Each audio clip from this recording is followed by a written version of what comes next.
Hebrew రాసిన పత్రిక 12వ అధ్యాయము 14వ వాక్యము. అందరితో సమాధానమును పరిశుద్ధతయు కలిగి ఉండుటకు ప్రయత్నించుడి. పరిశుద్ధత లేకుండా ఎవడును ప్రభువును చూడడు. అంతే, పరిశుద్ధత లేకుండా ప్రభువుని చూడడు. జీవితంలో పరిశుద్ధత ప్రాముఖ్యమైనది సంపాదించుకోవాలి. పరిశుద్ధత అనేది చాలా విలువైనవి. శరీర కార్యములు స్పష్టమైనవి. శరీర కార్యాలలో క్రైస్తవుడికి రావద్దు. ఈ శరీర కార్యాలను మనం తీసివేసి పరిశుద్ధత అనేది మనకు చాలా విలువైనది. ఎందుకంటే పరలోకములో పరిశుద్ధులే ఉంటారు. స్తోత్రం. పరలోకంలో ఎవరయ్యా ఉండేదంటే పరిశుద్ధులు, పరిశుద్ధ దేవదూతలు. కనుక ప్రభుని చూడాలి అనేది మనం చూడాలంటే ఇక్కడే పరిపూర్ణ స్థితిలో పరిపూర్ణంగా వెదగాలని ప్రభు సన్నిధిలో ఇక్కడే మన జీవితాలు కూడా పూర్ణంగా దేవునిలో సంపూర్ణ సిద్ధి పొందాలని దేవుని పేర తెలియజేస్తున్నాను. ప్రతి మానవుడు దేవుని రాజ్యంలో పరిశుద్ధుడే ఉంటాడు. పరిశుద్ధత అక్కడ ఏది అబద్ధాలు కానీ మోసము కానీ టక్కర కానీ ఇలాంటి ఏమి ఉండవు. పరిశుద్ధులే ఆడ రాజ్యం వెళ్తారు. కనుక పరిశుద్ధత కలిగిన వాడు దేవుని రాజ్యంలో ఉంటాడు. ముఖ్యంగా ఇశ్రాయేలు ప్రజలను మోషే హెచ్చరిస్తున్నాడు. మోషే హెచ్చరిస్తున్న ప్రజలని ఎలా ఉండాలో, ఎలా రావాలో, ఎలా ప్రభుని చూడాలి, మీరందరూ జాగ్రత్తగా ఆయన్ని వెతకాలంటే మీరు సిద్ధపడాలి అని ఇగ్మాకాండంలో మనము గమనిస్తాం. ఇగ్మాకాండము 19వ అధ్యాయంలో మనం చూస్తే 10-11 వచనాలు, 19, 10, 11 వచనాలు, 12 వచనాలతో చదువుకుందాం. ఇగ్మాకాండం. యెహోవా మోషేతో నీవు ప్రజల యొద్దకు వెళ్ళి నేడును రేపును వారిని పరిశుద్ధపరచుము. వారు తమ బట్టలు ఉతుకుకొని మూడవ నాటికి సిద్ధంగా ఉండవలెను. మూడవ నాడు యెహోవా ప్రజలందరి కన్నులు ఎదుట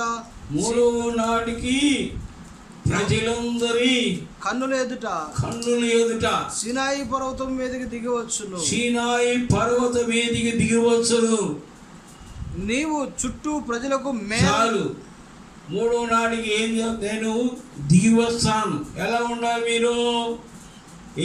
ఎలాగ నన్ను చూడాలి? నేను అగ్ని రూపము గలవాడను. నా ముఖం ఎవరు చూడలేరు. నేను పరిశుద్ధుడను. మూడవ నాటికి మీరు ఎలా ఉండాలంటే సిద్ధంగా ఉండాలి. ఎలా ఉండాలంటే మీ బట్టలు ఉతుక్కోవాలి, మలినమైన బట్టలు. యెహోవా మోషేతో నీవు ప్రజల యొద్దకు వెళ్ళి నేడును రేపును వారిని పరిశుద్ధపరచుము. ఎన్ని రోజులు పరచాలంట? నేడును రేపును వారిని పరిశుద్ధపరచుము. నేను వస్తున్నాను. స్తోత్రం. నేను వస్తున్నాను కాబట్టి వారిని మూడో నాడు నేను సీనాయి పర్వతం మీదకి దిగి వస్తున్నాను కాబట్టి వారిని పరిశుద్ధపరచబోతే వాళ్ళు నన్ను చూడలేరు, నేను వారికి కనపడలేను, నన్ను చూడలేరు. కాబట్టి ప్రతి ఒక్క మనిషి కూడా పరిశుద్ధుడుగా ఉండాలి. ఇశ్రాయేలు ప్రజలు చాలామంది ఉన్నారు. ఇశ్రాయేలు ప్రజలకు ఆజ్ఞాపించిన ఆజ్ఞలు ఏంటి అంటే ప్రతి ఒక్కడు పరిశుద్ధుడిగా ఉండాలి. ఆమేన్. అందరూ స్తోత్రం చెప్తామా? హల్లెలూయా. ఇశ్రాయేలు ప్రజలు తక్కువ మంది లేరు. ఇశ్రాయేలు ప్రజలు చాలా మందితో చెప్తున్న మాట ఏంటంటే నేను సీనాయి పర్వతం మీద దిగి వస్తున్నాను, అగ్ని రూపముగా దిగి వస్తున్నాను, అగ్నితో దిగి వస్తున్నాను కాబట్టి వాళ్ళని సిద్ధపరిస్తే నేను మూడో నాటికి నేను వారి కన్నుల ఎదురు కానవుతాను. అందుకని మనం హెబ్రీ పత్రికలో చదివినాం ఏంటంటే పరిశుద్ధత లేకుండా ప్రభువుని ఎవరు చూడలేరు. ఒక పరిశుద్ధత మానవుడు కలిగి ఉండాలి. వాళ్ళు కాదు, వీళ్ళు కాదు, లేకుంటే 5 రొట్టెలు 2 చేపలు కాదు, ఏని కథలు చెప్పే కావు. మన ఆత్మీయ స్థితి ఎదగాలి. మన ఆత్మీయ స్థితి ఎదుగుతూనే ఉండాలి. మన ఆత్మీయ స్థితి ఇంకా అభివృద్ధిలో ఉండాలి. మన ఆత్మీయ స్థితిలో రూపాంతరమును పొందాలి. మన ఆత్మీయ స్థితిలో రూపాంతరం పొందుకుంటే ప్రభు ఆత్మవశమై ఉండి దైవ సన్నిధిలో మనము ఎదుగుతున్నప్పుడు మనము ఏ మాల్యాన్ని మనకు అంటకుండా ప్రభువుతో సహవాసం కలిగి ప్రభుతో జీవిస్తున్నప్పుడు ఆయన సన్నిధిలో ఆయన వాక్యానుసారం మనం బ్రతుకుతున్నప్పుడు మన జీవితం పరిశుద్ధపడుతుంటుంది. ఆమేన్. అందరూ స్తోత్రం చెప్పండి గట్టిగా. నేడు రేపు నన్ను పరిశుద్ధపరుసు మానవుడు వాళ్ళని నేను వస్తాను. ఆయన ఎలా వస్తాడు అంటే నేను సీనాయి పర్వతం మీదకి వాళ్ళని చూడడానికి వస్తారు. వాళ్ళు నన్ను చూస్తారు. వాళ్ళు నన్ను చూడాలంటే ఎలా ఉండాలంటే వాళ్ళు పరిశుద్ధులై ఉండాలి. ఎలా ఉండాలంట? పరిశుద్ధులై ఉండాలి. రేపు పరలోకంలో ఎవరు ఉంటారు? అందరు ఉన్నారు. అందరికి కలిగిన స్థానం కాదు ఇది. దేవదూతలతో కూడా దేవతలు కూడా దేవుని దూతలతో కూడా ఉండాలంటే, దేవునిలో ఉండాలంటే ఇక్కడ మనం అన్ని రకాలుగా సరి చేసుకోవాలి. ప్రార్థన జీవితం కలిగి ఉండాలి. ఏం కలిగి ఉండాలి? నిద్రపోయి తిండి గొరకలు పెట్టడం కాదు. తిండి గొరకలు పెట్టి పండుకుంటే అది రేపు ఆ ప్రార్థనే నిన్ను బతికిస్తుంది. తిట్టం పండుకోవడం కాదు. ప్రార్థన చేసి ఆయన ఎదుట మనం నిలబడాలంటే ప్రార్థన జీవితం కావాలి. కావాలి, ప్రార్థన జీవితం కావాలి. ఎల్లప్పుడూ ప్రార్థన చేయండి, ఎల్లప్పుడూ ఉండండి.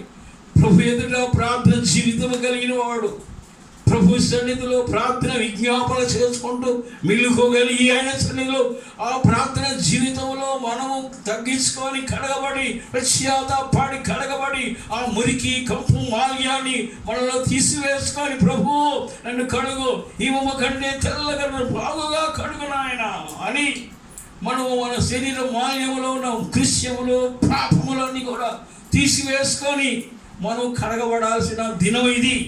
కనుక మనం దేవుని మందిరానికి వచ్చినామంటే నేర్చుకోవడం కాదు, మనం నేర్చుకుంటున్నాం కాదు. మన జీవితంలో ఏమైతే మనం దాగి ఉన్నాయో ఆ హృదయంలో ఆ శరీరంలో దాగి ఉన్న ప్రతి మాన్యాన్ని మురికిని కంపును ప్రభు గొప్ప చెప్పుకొని పశ్చాత్తాప హృదయాన్ని కలిగి వాడే దేవుని సన్నిధిలో నిలబడగలడు. ఆమేన్. అందరూ స్తోత్రం చెప్పండి గట్టిగా. హల్లెలూయా. నేను 3వ నాడు దిగి వస్తాను. చదవండి 14 వచ్చిన 15, 16 వచ్చినాలు దాంట్లోనే. అప్పుడు మోషే పర్వతము మీద నుండి ప్రజల యొద్దకు దిగివచ్చి ప్రజలను పరిశుద్ధపరచగా వారు తమ బట్టలను ఉతుకుకొనిరి. ప్రజలందరూ పరిశుద్ధపరచగా వారి బట్టలందరూ ఉతుకుకొనిరి. అప్పుడు అతడు 3వ నాటికి సిద్ధముగా ఉండుడి. 3వ నాటికి సిద్ధముగా ఉండుడి. ఏ పురుషుడు స్త్రీని చేరకూడదని చెప్పాడు. చూడండి ఎంత మంచి మాట. ఎలా ఉండాలంట? ఏ పురుషుడు ఏ స్త్రీని చేరకూడదని చెప్పారు. 3వ నాడు ఉదయమైనప్పుడు ఆ పర్వతము మీద ఉరుములు, మెరుపులు, సాంద్ర మేఘము, బూర యొక్క మహాధ్వనియు కలగగా పాలెంలోని ప్రజలందరూ వణికిరి. చూడండి ఎక్కడికి వచ్చిందంట. సీనాయి పర్వతము కంపించిందట. 3వ నాటికి ఏ పురుషుడు ఏ స్త్రీ ఏ భర్త ఏ భార్య కావద్దు. ఎలా ఉండాలి? పరిశుద్ధంగా ఉండాలి. నేను వస్తున్నాను. ఆయన దిగి వస్తుంటే సీనాయి పర్వతం అంతా కంపించింది. గప్పు గప్పు కంపించి మహాదేవుడు ఆయన. పర్వతం కూడా పగిలిపోద్ది ఆయన దిగి వస్తే. పర్వతం కూడా కాలిపోద్ది ఆయన దిగి వస్తే. పర్వతం శిఖరాలు కూడా కాలిపోతాయి. ఇప్పుడు కూడా ఉందంట గుర్తు. రాళ్ళు కూడా నల్లగా ఉన్నాయంట. ఇప్పుడు వరకు ఉన్నాయంట నల్లగా కాలి. అంత అగ్ని స్వరూపుడు, అంత పరిశుద్ధుడైన దేవుడిని చూడటానికి మన కళ్ళు ఎలా ఉండాలంటే మన కళ్ళలో కూడా జాగ్రత్తగా మనం బ్రతకాలి. ఇదంతా ప్రార్థనతోటి మనం అంతా తీసేసుకోవాలి. నువ్వు చేసుకొని పండుకుంటా, నేను చేసుకుని నువ్వు పండుకుంటా, నువ్వు చేసుకొని పండుకో, నువ్వు పండుకో నేను చేసుకుంటా, లేకుంటే నువ్వే పండుకోవా అనేది కాదు. కానీ ఎవరు ప్రార్థన జీవితం కలిగి ఉండాలి. భార్య భర్త. ఇక్కడ ఆయన దిగొచ్చినప్పుడు ఎలా ఉందంట? 15వ వచనం. అప్పుడు అతడు 3వ నాటికి సిద్ధంగా ఉండుడి. ఏమంటున్నాడు? 3వ నాటికి సిద్ధంగా ఉండుడి. ఏ పురుషుడు స్త్రీని చేరకూడదని చెప్పి. ఎట్లా ఉన్నాడు? 3వ నాటికి సిద్ధవాడు. 3వ నాటికి సిద్ధంగా ఉండండి. సిద్ధపాడు లేనిది సిద్ధపాడు కావాలి. సంసిద్ధులై ఉండాలి. దేవుడు రాగడకు ఎప్పుడైనా సరే మనం సిద్ధంగా అంటే అర్థం ఏంటి చెప్పాలి? సిద్ధంగా అంటే అర్థం ఏంటి? ఎప్పటికెప్పుడు మనం మాల్యాన్ని తీసివేసుకోవాలి. ఎప్పుడెప్పుడు కడగబడాలి. ఎప్పుడెప్పుడు పరిశుద్ధంగా ఉండాలి. సిద్ధపడాలంటే ఎప్పుడు మనం ఆల్రెడీగా మనం శుద్ధీకరణ పొందాలి. సిద్ధపడాలంటే మనం అన్నీ మన మాల్యాన్ని తీసేసుకొని మన బ్రతుకులు మార్చుకొని సిద్ధపాటు కలిగి ఉండాలి. ఎప్పుడెవరు ఏ రాకడో, ఏ దినమో, ఏ రోజు మరణం వస్తుందో ఎవరికి తెలియదు. ఏ మరణ దినములు నీకు తెలియదు, నాకు తెలియదు. కాబట్టి మన మరణ దినముల వరకు మనం ఏం చేయాలంటే మన సిద్ధపాటు కలిగి ఉండాలని ప్రభు మనతో మాట్లాడుతున్నాం. స్తోత్రం. అందరూ స్తోత్రం చెప్పండి గట్టిగా. ప్రతి మానవుడు, ప్రతి స్త్రీ సిద్ధపాటు కలగాలి. ప్రార్థనలో సిద్ధపాటు కలగాలి. ప్రార్థనలో ఉండాలి. సిద్ధపాటు లేనిది ఎవరు లేదు. నువ్వు సిద్ధంగా ఉంటే ప్రభు వస్తాడు. నీ దినములు సంపూర్తి అయితే, నీ దినములు బాగుంటే నేను తీసుకోవడానికి వస్తాడు. నువ్వు సిద్ధపడలేదు ఆయన ఏం తీసుకొని పోడు. కాబట్టి 3వ నాటికి నేను వస్తాను, మీరు సిద్ధంగా ఉండాలి. స్తోత్రాలు. సిద్ధంగా ఉండేవాళ్ళు ఎలా ఉండాలి? పరిశుద్ధంగా ఉండాలి. సిద్ధంగా ఉండేవాళ్ళు ఎలా ఉండాలి? ప్రార్థన పూర్వకంగా మన దేవుళ్ళు పశ్చాత్తాపం ప్రార్థించే జీవితాన్ని మనం కలిగి ఉండాలి. పరలోక రాజ్య భాగ్యాన్ని అందుకోవడానికి, పరలోక రాజ్యానికి వెళ్ళిపోవడానికని మనకున్న ఈ లోక శరీరాశ, నేత్రాశ, జీవడమును ప్రభు సిద్ధము నెరవేర్చేవాళ్ళుగా, ప్రభు సన్నిధిలో ఎదిగేవాళ్ళుగా ఉండాలి. ప్రభు సిద్ధము చేయాలి. మనం ప్రభు ఎలాంటి వాడు? ఆయన సిద్ధ ప్రకారం జరిగిస్తున్నప్పుడే ఆయన సిద్ధము పరిశుద్ధత. కనుక పరిశుద్ధత అనేది జీవితంలో మనకు అవసరమైనది. కాబట్టి పరిశుద్ధత లేకుంటే ప్రభు నీదే పరలోకంలో చూడలేవు. ఆమేన్. ఎలా ఉండాలి? పరిశుద్ధత కావాలి. ఏదో కూర్చుంటున్నాం, ఏదో పోతున్నాం, ఏదో వింటున్నాం, ఎందుకు వస్తున్నాం, ఎందుకో గంతలు వేస్తున్నాం, వింటున్నాం, పోతున్నాం కాదు. రేపు నీ జీవితము ఒకవేళ దేవుని సన్నిధికి అందలేదనుకోండి, అప్పుడు నీ పరిస్థితి ఏమైపోద్ది? నీ జీవితంలో సరైన మార్గంలో నడవకుండా, సరైన జీవితంలో నడవకుండా మనం ఎలా అసలు ఎందుకు నువ్వు యేసు ప్రభువును నమ్ముకున్నావు? ఎందుకు ప్రభు సన్నిధిలో వస్తున్నావు? ఈ లోకంలో బతకలేవో? బతుకుతావు. కష్టం చేసావు, కూలి చేసావు, ఏదో చేసి బ్రతుకుతావు. తర్వాత నువ్వు నీ ముగింపు దినములు అయిపోయిన తర్వాత మరి నీకు గమ్యస్థానం ఏది? ఆ గమ్యస్థానం ఎక్కడ ఉంది? నువ్వు ఇక్కడ ఇల్లు కట్టుకున్నావు, గృహాన్ని కట్టుకున్నావు, మనిషిని కట్టుకున్నావు, ఆస్తి ఉంది, పిల్లలు ఉంది. ఇక్కడ కట్టుకున్నాడు. నీకు పరలోకంలో ఒక గృహం నీకు ఉన్నదా? ఇక్కడ నువ్వు పరిశుద్ధపరుస్తున్నప్పుడు, నువ్వు చాలా దేవుళ్ళు వెతుకుతున్నప్పుడు, దేవుళ్ళు నువ్వు గమ్యముగా ఉన్నప్పుడు, నువ్వెప్పుడైతే పరిశుద్ధత పాటిస్తావో అక్కడ నీ గృహం కట్టబడుతుంటుంది. అందరూ స్తోత్రం చెప్పండి గట్టిగా. హల్లెలూయా.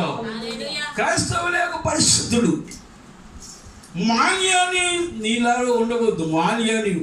మాల్యం అంటవద్దు. ముడత, తెగులు ఇలాంటి మన జీవితంలో ఉండవద్దు. అందుకని అంటున్నాడు ప్రభు చెప్తున్నా, మోసతాడు, మోసే నీ ప్రజలను పరిశుద్ధపరచు, నీ ప్రజలు సిద్ధపరచు, నీ ప్రజలు బట్టలు ఉతుకో, సిద్ధపరచు, బట్టలు ఉతుకో. పురుషులు స్త్రీని కూడవద్దు, జాగ్రత్తగా ఉండు. నేను ఎవరినో తెలుసా? నేను నన్ను చూడాలంటే వారి కనులు పరిశుద్ధంగా ఉండాలని చెప్పినప్పుడు ప్రజలు గజలాడిపోతున్నారు. స్తోత్రం చెప్తామా? అందరూ స్తోత్రం చెప్పండి గట్టిగా. హల్లెలూయా. అది ఆయన 3వ నాడికి దిగి వస్తాడు. యేసు ప్రభు ఇప్పుడు 3వ రోజు లేచినాడు. యేసు ప్రభు ఎప్పుడు లేచినాడు? 3వ రోజునే లేచినాడు. ఆయన మహాపరిశుద్ధుడు, సమీపించడానికి తేజస్సులో అమరత్వము కలిగిన వాడు, దేవదూతలు కూడా ఆయన చూడలేని మహాపరిశుద్ధుడు. ఆయన ఆ పరిశుద్ధుడిని మనం పరిశుద్ధంగా బతికితే మన పరిశుద్ధంలోనే మన జీవితం అంతా మనం దేవుళ్ళు ఉంటాం. స్తోత్రం చెప్తామా? హల్లెలూయా. నిర్గమాకాండం 19వ అధ్యాయం 23వ వచనం చదువుకుందాం.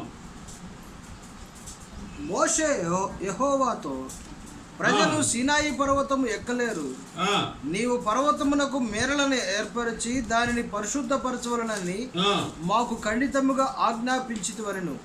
అందుకు యెహోవా, నీవు దిగి వెళ్ళుము, నీవును నీతో అహరోనును ఎక్కి రావలను. అయితే యెహోవా వారి మీద పడకుండానట్లు యాజకులను ప్రజలను ఆయన యొద్దకు వచ్చుటకు మేరను మేరకూడదు, ఆయన వారి మీద పడునేమో అని అతనితో చెప్పగా మోషే ప్రజల ఎదుకు వెళ్ళి ఆ మాట వారితో చెప్పాను. చూడండి ఎంత భయంకరమైన మాట. ఇక్కడ ఈ 23వ వచనంలో దీనికి మధ్యవర్తి ఎవరు చెప్పాలి? దీని మధ్యవర్తులు ఎవరు చెప్పాలి? ఎవరు మధ్యవర్తులు? మోసే అహరోనులు. మోసే అహరోనులు చెప్తున్నాడు, వారి మీద నేను పడిపోకున్నట్లు మీరు వారిని పరిశుద్ధపరచండి. 23వ వచనం, మోసే యెహోవాతో, ప్రజలు సీనాయి పర్వతం మీదకి ఎక్కలేరు, నీవు పర్వతమునకు మేరలను ఏర్పరచి, మేర అంటే ఒక హద్దు ఏర్పరిచి దాన్ని పరిశుద్ధపరచవలనని మాకు. స్తోత్రం చెప్పండి గట్టిగా. హల్లెలూయా. మనం మాట్లాడే విషయాలన్నీ కూడా పరిశుద్ధిగానేమండి ఇక్కడ. అవునా కాదా? అవునా? పడలో కావాలా మరి కావాలంటే ఏం చేయాలి? పడలోకి మాటలతో కూడింది, డబ్బులు ఇస్తే 1 కోటి రూపాయలు సంపాదించి, యేసు ప్రభువా నేను ఈ 1 కోటి రూపాయలు ఇస్తాను, నన్ను పరలోకి తీసుకోకున్నాయనంటే, నీ 1 కోటి రూపాయలు నాకు ఎందుకు అంటాడు? ఏమంటాడు జాసువా? నాకేమంటున్నా అంటాడు. నువ్వు పరిశుద్ధంగా లేవు, నువ్వు ప్రార్థన లేదు నీ కాడ మాల్యం ఉంది. నేను ఎలా ఉండాలి? ఐఎమ్ గాడ్, నన్ను ఎవరు చూడలేరు. ఇంత ధనం ఇచ్చినా, ఇంత కోట్లు ఇచ్చినా అవదు. పరలోకం పోవాలంటే ఎన్ని సంవత్సరాలు పడుతుంది? సంవత్సరం ఎన్ని సంవత్సరాలు పడుతుంది? అది ఎక్కడుంది? దేవని పరలోకం పోవాలి ఎన్ని సంవత్సరాలు పడుతుంది?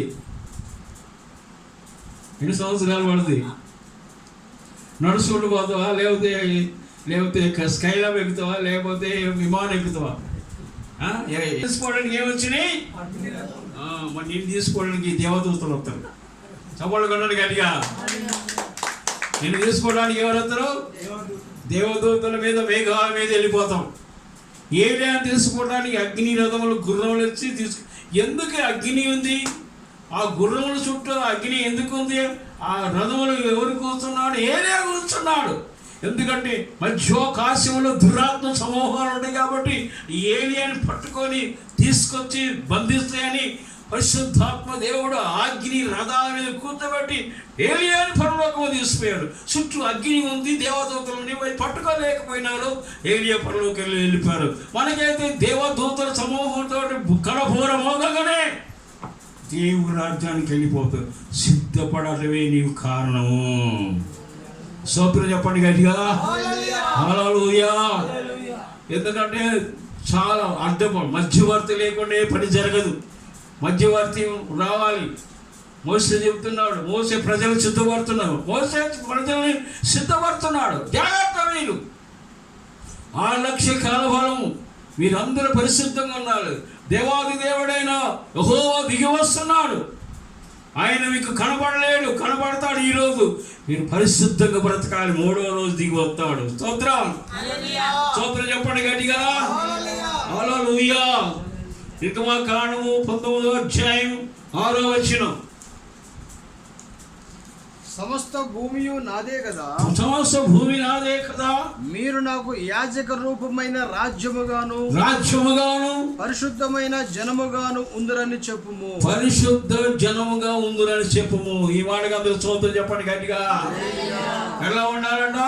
యేసు రక్తంలో కడగబడ్డ నీవు పరిశుద్ధమైన జనాంగము. నీవు తక్కువ అంచనా వేసుకుంటే నువ్వు దెబ్బతింటావు. ఎవరు పరిశుద్ధమైన జనాంగము. నువ్వు మా అటు ఇటు తిరిగేవాడు కావు. వీడు ఏ జనాంగాన్ని పేరు పెట్టిండేడా ప్రభు? ఏ పేరు? పరిశుద్ధమైన జనాంగము. మన పేరే పరిశుద్ధమైన జనాంగము. ఒక క్రైస్తవుడు పరిశుద్ధమైన జనాంగములో ఉన్నాడు. వాళ్ళకి మనకు తేడా ఉంటుంది. పరిశుద్ధ జనాంగం అని ప్రభువే పేరు పెట్టాడు మనకు అందరి కొరకు. స్తోత్రం.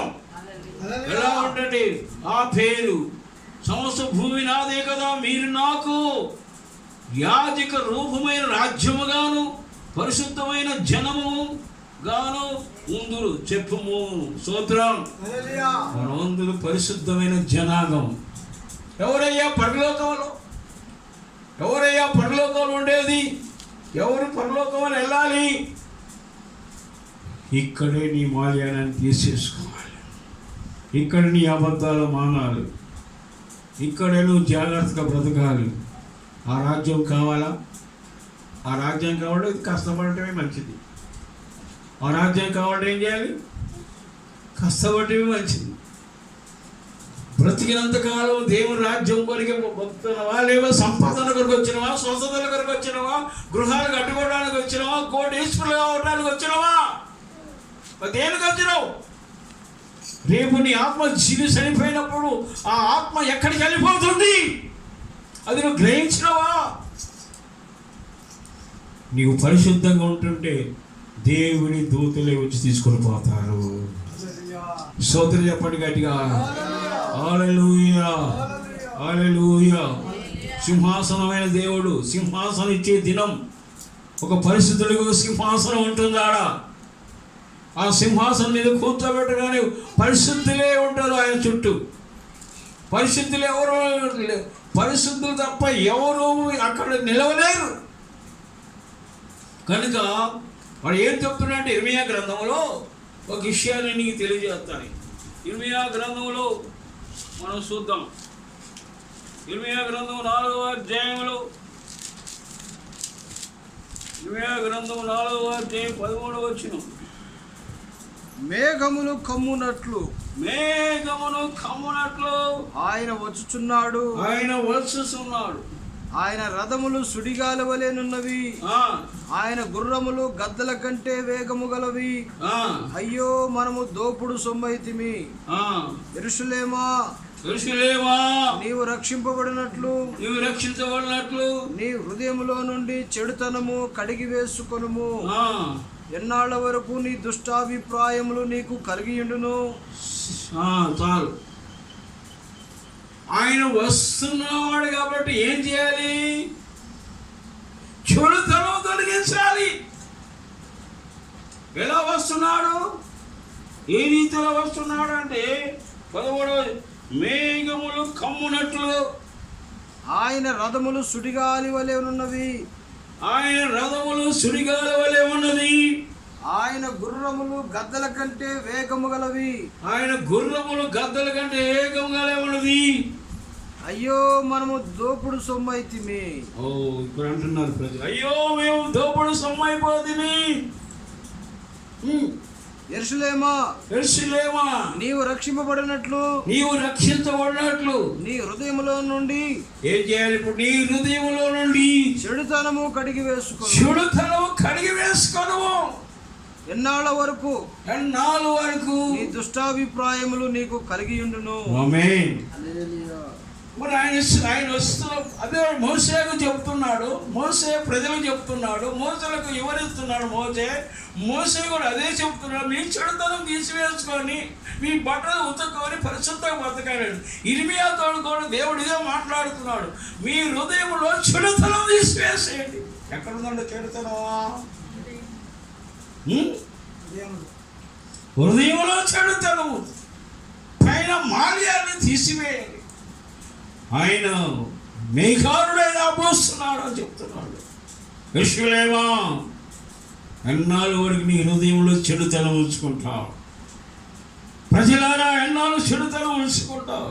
ఈరోజు నామకార్థంగా జీవిస్తూ, నామకార్థంగా బ్రతుకుతూ, నామకార్థమైన జీవితాన్ని జీవించేవాడు దేవుని రాజ్యాన్ని ఎలా అందుకుంటాడు? దేవుని రాజ్యములోకి ఎలా పోతాడు? మానవుడికి దేవుడు రాజ్యాన్ని సిద్ధపరిచాడు. దేవుని దూతలకు అగ్ని, పడిపోయిన దేవదూతలకి అగ్నిగుండాన్ని సిద్ధపరిచితే మనకు దేవుని దూతలు మనకు పరిచారకులు అవుతారు. మనకేముంది? ఆ రాజ్యంలో ఉండాలి. అప్పుడే మనం ఏ రోజైనా, ఏ దినమునైనా మన జీవితంలో చెడు కానరావద్దు. ఆమేన్. అందరూ స్తోత్రం చెప్పండి గట్టిగా. హల్లెలూయా.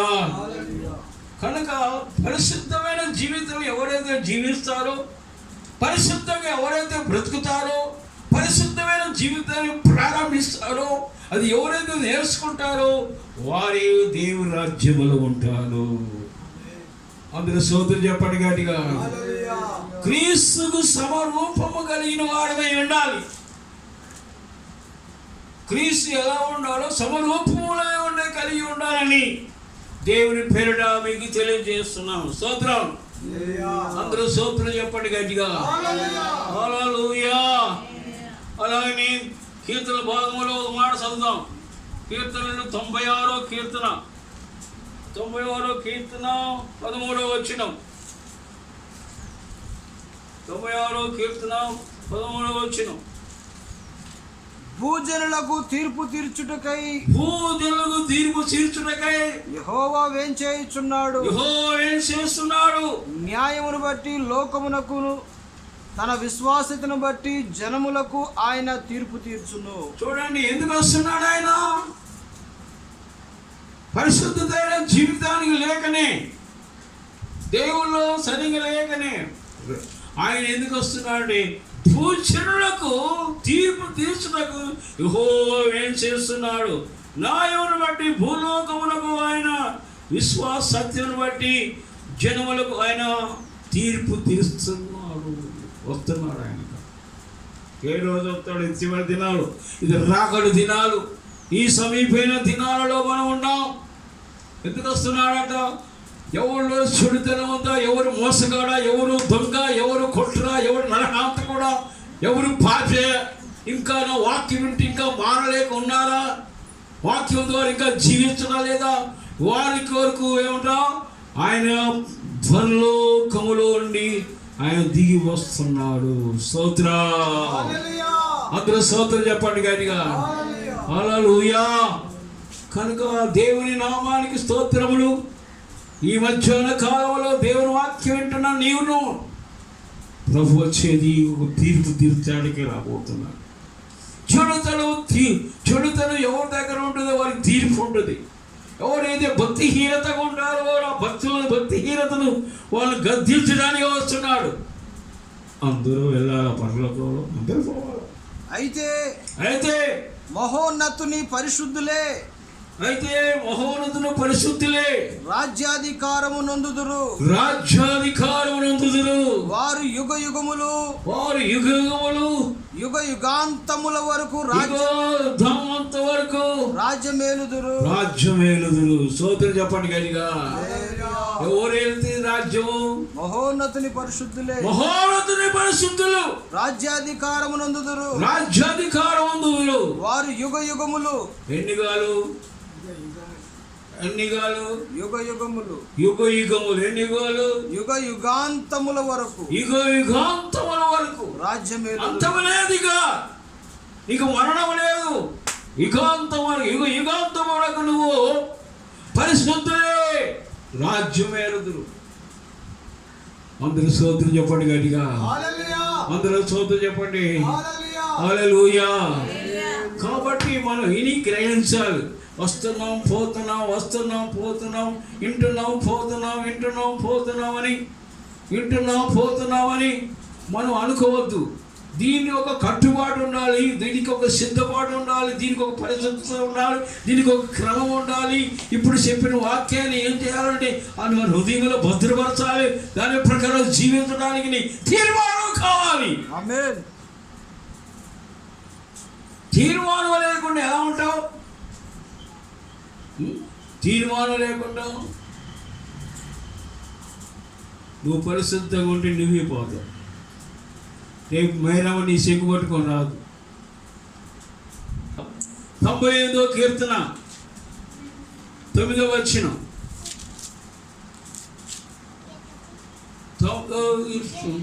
భూమికి తీర్పు తీర్చుటకై నీతిని బట్టి లోకమునకు తీర్పు తీర్చుటకై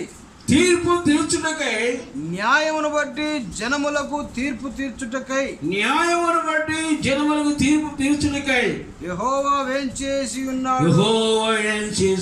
చూడండి, ప్రభువు రాకట చాలా సిద్ధం కాదు, ముందుగానే రాయబడింది. తీర్పు తీర్చుటకై ప్రజలందరికీ తీర్పు ఒకటి ఉంది. ప్రపంచ పునరుద్ధాన దినవందనం, ప్రపంచంలో అందరికి తీర్పు తీర్చడానికి ఆయన ఒక దినమున దిగి రాబోతున్నాడు. అప్పుడే నువ్వు పరిశుద్ధ కలిగి ఉండాలి. స్తోత్రం. అందరూ స్తోత్రం చెప్పండి గట్టిగా. కష్టమా? పరిశుద్ధంగా ఉంటే కష్టమా? కష్టమేనా?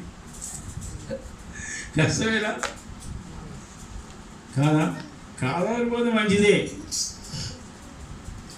ఇక్కడ కష్టపడితే అక్కడ ఉంటావు, ఇక్కడ కష్టపడిపోతే అక్కడ ఉండలేవు. అందుకని ప్రతి వారు కూడా ఇంట్లో ఏం చేయాలి? కుటుంబ ప్రార్థన చేసుకోవాలి. 10 వారు ఏం చేయాలి? కుటుంబ ప్రార్థన చేసుకోవాలి, ప్రార్థన చేయాలి. మనం సిద్ధపడి కావాలి.